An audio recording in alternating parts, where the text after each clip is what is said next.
Hello again, everyone. It's Vince from TradingWinds.com, and this is our update for September 17th, 2019. Let's take a quick look at today's markets. It was a very, very quiet day on the markets, and we'll probably see another quiet morning tomorrow ahead of the Fed decision on interest rates tomorrow afternoon. But by the end of today's session, the Dow was higher by 33 points.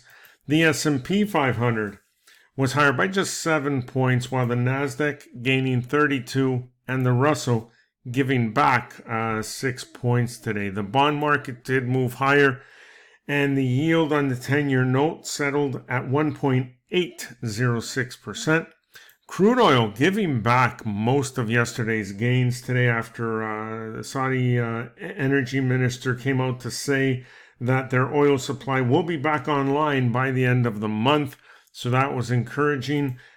Gold giving back $2 or just 0.13%, despite a pullback in the US dollar, a fairly strong pullback. Again, that mostly has to do with the oil news. Now, FedEx reported quarterly earnings after market close. During the session, it finished flat, but boy, that is not the story after market close.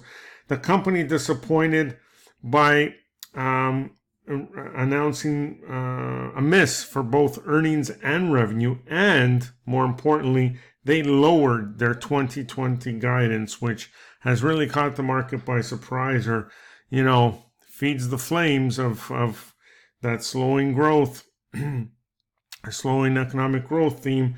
And right now in after hours trading, FedEx is lower by almost $16 a share, or almost 9.5%. Keep an eye on that one. Expect a big gap lower tomorrow. And also remember, tomorrow, 2 p.m. Eastern Time, the Federal Reserve's decision on interest rates will be announced. Highly expecting a cut of 25 basis points. Will they go 50 or will they not cut at all? Either one of those scenarios should cause a big move in the market, so keep an eye on that. But that's about it for now. Enjoy the rest of your day, and we'll see you on our next update.